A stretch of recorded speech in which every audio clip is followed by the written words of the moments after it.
నమస్తే అండి. నేను మీ ఈశ్వరరావు దాసరి.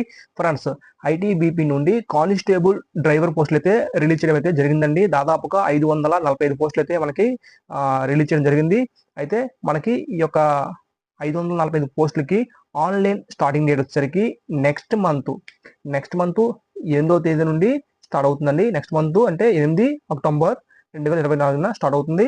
లాస్ట్ డేట్ వచ్చేసరికి నవంబర్ 6వ తేదీన లాస్ట్ డేట్ గా ఇవ్వడం జరిగింది. సో ఎవరైతే ఐటీబీపీ బార్డర్ లో ఉద్యోగం చేయాలి అని ఇంట్రెస్ట్ క్యాండిడేట్ ఎవరైతే ఉన్నారో వారైతే అప్లికేషన్ పెట్టుకోండి. ఇంకో విషయం ఏంటంటే మనకి ఈ యొక్క పోస్టులకి కాంపిటీషన్ అనేది తక్కువగా ఉంటుందండి. సో 545 పోస్టులు ఉన్నాయి కదండి, తక్కువ పోస్టులు అయినప్పటికీ కాంపిటీషన్ తక్కువగా ఉంటుంది. ఎందుకంటే ఈ యొక్క పోస్టులకి మనకి ఎడ్యుకేషన్ క్వాలిఫికేషన్ 10th క్లాసే, 10th పాస్ అయితే సరిపోతుంది. కాకపోతే valid heavy vehicle driving licence అయితే మనకు ఉండాలండి.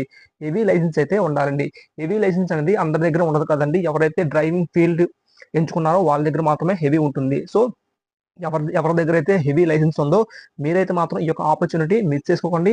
బార్డర్లో ఎవరైతే ఉద్యోగం చేయాలి, సో గౌరవం పరంగా ఉంటుంది. ఐటీబీపీ అనేది ఉన్న ఫోర్స్లో అత్యంత కఠినమైన ఫోర్సు, అలాగే దానికి ఉన్న గుర్తింపు వేరేనండి. సో ఐటీబీపీ అనేది ఎందుకంటే మనం బార్డర్లో ఉద్యోగం అనేది చేయాల్సి ఉంటుంది. సో అందువల్లే మనకి గౌరవం అనేది అంత ఎక్కువగా ఉంటుంది ఈ యొక్క ఐటీబీపీలో ఉద్యోగం చేయడం అనేది. సో ఎవరైతే ఇంట్రెస్ట్ క్యాండిడేట్లు మాత్రమే అప్లికేషన్ పెట్టుకోండి. ఏదో ఉద్యోగం కోసం వెళ్దాం అనుకునే కాదండి, దేశం కోసం సేవలు అందించాలి, దేశం కోసం సేవలు అందించడమే నా లక్ష్యం అనుకున్న వారు మాత్రమే ఈ యొక్క డ్రైవర్ పోస్టులకి అప్లికేషన్ అయితే పెట్టుకోండి. ఒక డ్రైవింగే కాదండి, మీరు వెపన్ కూడా పట్టుకోవాల్సి ఉంటుందండి. సో ఇవన్నీ కూడా నేను ఎందుకోసమనే చెప్తున్నాను. సో ఇవన్నీ విన్న తర్వాత మీరు ఇంట్రెస్ట్ ఉన్న వాళ్ళు మాత్రమే అప్లికేషన్ అయితే పెట్టుకోవాల్సి ఉంటుంది. సో ఈ యొక్క జాబ్స్కి మీకు స్టార్టింగ్ నుండి ఎండింగ్ వరకు ఈ ప్రాసెస్ అంటే సెలక్షన్ ప్రొసీజర్ ఏ విధంగా ఉంటుందో మీకు క్లియర్గా స్టెప్ బై స్టెప్ క్లియర్గా ఎక్స్ప్లెయిన్ చేస్తాను. ఎక్కడ కూడా స్కిప్ చేయకండి, వీడియోని లాస్ట్ వరకు చూడండి. ఇంకా మన ఛానల్ని సబ్స్క్రైబ్ చేసుకున్న వారు దయచేసి సబ్స్క్రైబ్ అయితే చేసుకోండి. మనకి ముందుగా ఏజ్ క్రైటీరియా చూద్దామండి. ఏజ్ వచ్చేసరికి 21 సంవత్సరాలు నిండి ఉండాలి, అలాగే 27 సంవత్సరాల ఏజ్ లో ఉన్న వాళ్ళందరూ కూడా అప్లికేషన్ పెట్టుకోవచ్చు. 21 సంవత్సరాలు నిండి ఉండాలి. 21 ఎందుకంటే అన్ని జాబ్స్కి 18 కదండి. సో ఈ జాబ్కి 21 ఎందుకంటే మనకి డ్రైవింగ్ లైసెన్స్ అనేది హెవీ అనేది అంత త్వరగా రాదండి. సో 21 ఇయర్స్ లోపు ఉన్న వాళ్ళకి మాత్రమే హెవీ ఇస్తారు. సో అందుకోసమే ఏజ్ ఇక్కడ 21 ఇవ్వడం జరిగింది. అలాగే 27 ఇయర్స్ అనేది 27 సంవత్సరాల లోపు ఉన్న వాళ్ళందరూ కూడా అప్లికేషన్ పెట్టుకోవచ్చు. ఈ 27 అనేది జనరల్ ఏజ్ అండి. సో అలాగే ఆయా కేటగిరీలకి మనకి ఏజ్ రిలాక్సేషన్ అయితే ఉంటుంది. ఎస్సీ షెడ్యూల్ క్యాస్ట్, షెడ్యూల్ ట్రైబ్స్కి 5 ఇయర్స్ ఉంటుంది. అంటే 27 + 5 అంటే ఎంత అండి? 32 ఇయర్స్. నెక్స్ట్ ఓబీసీకి 3 ఇయర్స్ ఉంటుంది. అంటే 27 + 3, సో అంటే 30 ఇయర్స్ వరకు, 30 ఇయర్స్ లో ఏజ్ ఉన్న వాళ్ళందరూ కూడా అప్లికేషన్ అయితే పెట్టుకోవచ్చు. సో ఇక్కడ ఏజ్ కూడా బాగానే ఉంది కాబట్టి సో ఎవరి దగ్గర అయితే డ్రైవింగ్ లైసెన్స్ ఉందో వారైతే అప్లికేషన్ పెట్టుకోవడానికి ముందుకైతే వెళ్ళండి. ఎడ్యుకేషన్ క్వాలిఫికేషన్ అలా చెప్పడం జరిగింది. తర్వాత దీంతో పాటుగా మనకి హెవీ లైసెన్స్ అయితే ఉండాలండి. సో ఇదండి దీనికి సంబంధించిన ఎడ్యుకేషన్ క్వాలిఫికేషన్, అది ఏజ్ క్రైటీరియా. ఇప్పుడు మనం సెలక్షన్ ప్రొసీజర్ ఏ విధంగా ఉంటుందో చూద్దామండి.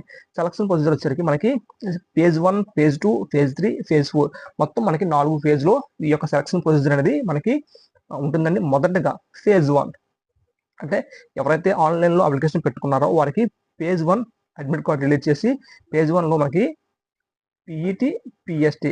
పిఈటి అంటే ఫిజికల్ ఎఫిషియన్సీ టెస్ట్, పిఎస్టి అంటే ఫిజికల్ స్టాండర్డ్ టెస్ట్.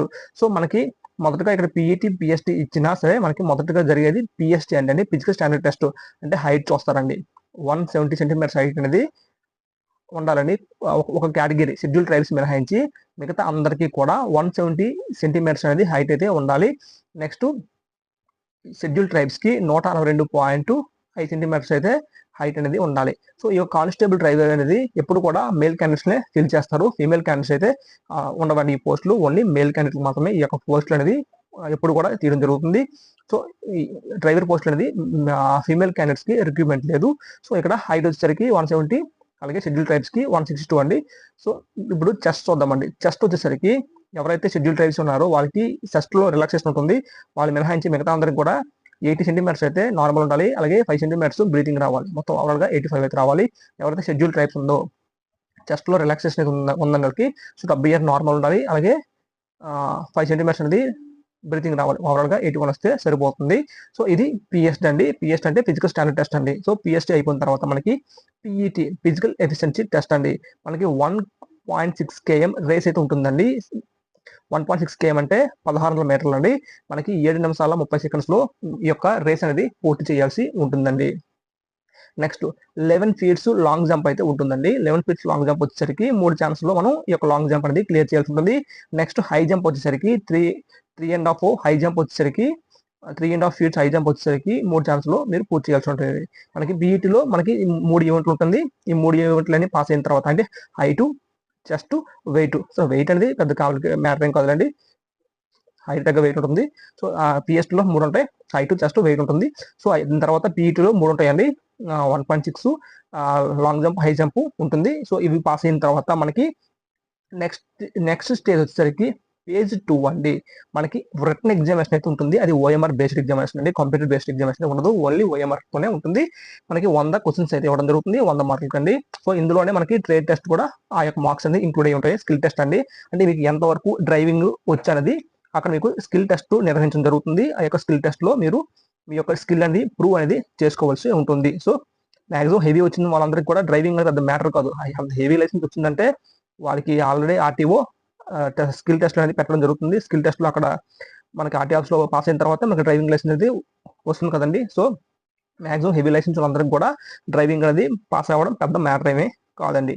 కొంచెం ఇంగ్లీష్ స్కిల్ అనేది ఇంప్రూవ్ చేసుకోండి. ఎందుకంటే మనకి అక్కడ కొంచెం వైవా లాగా చిన్న చిన్న క్వశ్చన్స్ అనేది అడగడం జరుగుతుంది. అంటే పెద్ద ఇంటర్వ్యూ ఏం కాదు, జస్ట్ ఈ యొక్క సెల్ఫ్ అనేది అడగడం జరుగుతుంది. కొన్ని ఈ యొక్క డ్రైవింగ్ ఫీల్డ్ గురించి కొన్ని క్వశ్చన్స్ అడగడం జరుగుతుంది. ఫర్ ఎగ్జాంపుల్ ట్రాఫిక్ రూల్స్ గురించి, కొన్ని ఈ యొక్క డ్రైవింగ్ ఫీల్డ్ గురించి, మెకానికల్ గురించి స్కిల్ టెస్ట్ అనేది కొన్ని క్వశ్చన్స్ అయితే అడగడం జరుగుతుంది ఒక పై అధికారి వచ్చి. సో కొంచెం ఇంగ్లీష్ స్కిల్ అనేది మనం వాళ్ళకి ఇంగ్లీష్లో సమాధానం చెప్పాల్సి ఉంటుంది కాబట్టి కొంచెం ఇంగ్లీష్ స్కిల్ అనేది ఇంప్రూవ్ చేసుకోండి. సో ఇక్కడ మనం పేజ్ 2లో ఎగ్జామ్ ఉంది కదండి, ఎగ్జామ్ చెప్పాను కదండి, దానికి సంబంధించిన సిలబస్ చెప్దాం చూడండి. సిలబస్ వచ్చేసరికి ఇక్కడ జీకే జనరల్ నాలెడ్జ్ అయితే 10 క్వశ్చన్స్ అయితే ఇవ్వడం జరుగుతుంది. మనకి 10 మార్కులుగా 10 క్వశ్చన్స్కి 10 మార్క్స్ అండి. నెక్స్ట్ మ్యాథమెటిక్స్ వచ్చరికి 10 క్వశ్చన్స్కి 10 మార్క్స్ అండి. ఇక్కడ హిందీ వచ్చరికి ఆప్షనల్ లేదండి, హిందీ కంపల్సరీగా రాయాల్సి ఉంటుంది. 10 క్వశ్చన్స్కి 10 మార్క్స్ అండి. నెక్స్ట్ ఇంగ్లీష్ 10 క్వశ్చన్స్కి 10 మార్క్స్ అండి. ఇక్కడ ట్రేడ్ రిలేటివ్ అండి, ఇంకా చెప్పాను కదండి, స్కిల్ టెస్ట్ 60 మార్కులకి 60 క్వశ్చన్స్ అండి. సో ఇక్కడ 60 మొత్తంగా 100 క్వశ్చన్స్కి 100 మార్క్స్ అండి.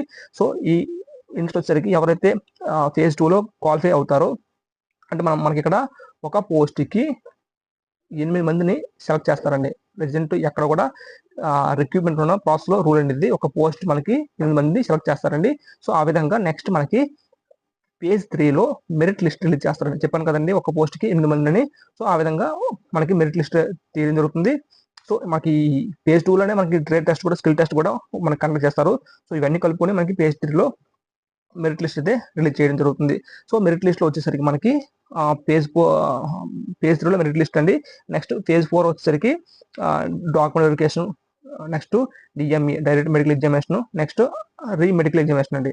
సో డాక్యుమెంట్ వెరిఫికేషన్లో వచ్చేసరికి మీ యొక్క 10th క్లాస్ సర్టిఫికేట్, నెక్స్ట్ మీ యొక్క Aadhaar cards, photos, next domicile certificate, annexures forms, అంటే మీ యొక్క క్యాస్ట్కి సంబంధించిన ఉంటాయని ఎనాక్సిస్ ఫామ్స్, డొమిషియల్, తర్వాత ఫొటోస్, ఇవన్నీ మనం క్యారీ చేసుకుని పట్టుకెళ్ళాల్సి ఉంటుంది డాక్యుమెంట్ వెరిఫికేషన్లో. తర్వాత డాక్యుమెంట్ వెరిఫికేషన్ మీకు ఎటువంటి ప్రాబ్లం లేదు అనుకుంటే నెక్స్ట్ స్టేజ్ వచ్చేసరికి మెడికల్ ఎగ్జామినేషన్ అయితే కండక్ట్ చేస్తారు. మెడికల్ వచ్చేసరికి మనకి ఒక 2-3 డేస్ అనేది జరుగుతుందండి మెడికల్ అనేది. సో డైరెక్ట్గా ఫిట్ అయిపోతే నో ప్రాబ్లం అండి. సో మీ యొక్క ఏమైనా ప్రాబ్లం ఉంటే, సమస్యలు ఏమైనా ఉంటే రీమెడికల్ అయితే రాయడం జరుగుతుంది. ఆ రీమెడికల్ అనేది ఒక వారం రోజుల పాటు మీకు జరుగుతాయండి. సో ఫైనల్గా మెడికల్ అండ్ రీమెడికల్లో ఫిట్ అయిన క్యాండిడేట్స్కి నెక్స్ట్ వారికి ఫైనల్ మెరిట్ రిజల్ట్ కోసం వెయిట్ చేస్తారండి. సో ఫైనల్ మెరిట్ లిస్ట్లో ఎవరికైతే నేమ్ ఉంటుందో వారికి ఉద్యోగం అనేది వచ్చే అవకాశం ఉంది. నెక్స్ట్ వాళ్ళకి ట్రైనింగ్ అయితే కండక్ట్ చేస్తారు. ట్రైనింగ్ తర్వాత పోస్టింగ్ అనేది ఇవ్వడం జరుగుతుంది. సో ఇదండి. సో ఐటీబీపీ అనేది ఉద్యోగం అనేది కొంచెం కఠినతరంగా ఉన్నా సరే దానికి ఉన్న గౌరవం అనేది అంతలా ఉంటుందండి. మనకి పారామిలిటరీ ఫోర్స్లో అత్యంత క్లిష్టతరమైన ఉద్యోగం వచ్చేసరికి ఐటీబీపీ అండి. సో అంతే గౌరవం అయితే ఉంటుందండి. అంటే బార్డర్లో వెళ్ళి ఉద్యోగం చేయడం అనేది చిన్న విషయం కాదండి. సో అందుకే ఆ ఉద్యోగం చేస్తున్న వారికి అందరికీ కూడా మంచి రెస్పెక్ట్ అయితే ఉంటుందండి. సో ఇక్కడ మెయిన్ మనం ఏదో శాలరీ కోసం అయితే మీరు పారామిలిటరీ ఫోర్స్లోకి వెళ్ళకండి. ఒక దేశానికి సేవలు అందించాలి, ఒక లక్ష్యంతో ఉన్న వాళ్ళు మాత్రమే ఇలాంటి జాబ్స్కి అప్లై చేయండి. సో మీరు ఉద్యోగం చేరిన తర్వాత మీకు వచ్చే రెస్పెక్ట్ అనేది ఒక లెవెల్లో ఉంటుందండి. సో నా యొక్క ఎక్స్ప్లెనేషన్ మీకు నచ్చుంటే దయచేసి మన ఛానల్ని సబ్స్క్రైబ్ చేయండి. అలాగే ఈ వీడియోకి ఒక లైక్ చేయండి. ఓకే ఫ్రెండ్స్, అందరికీ ఆల్ ద బెస్ట్.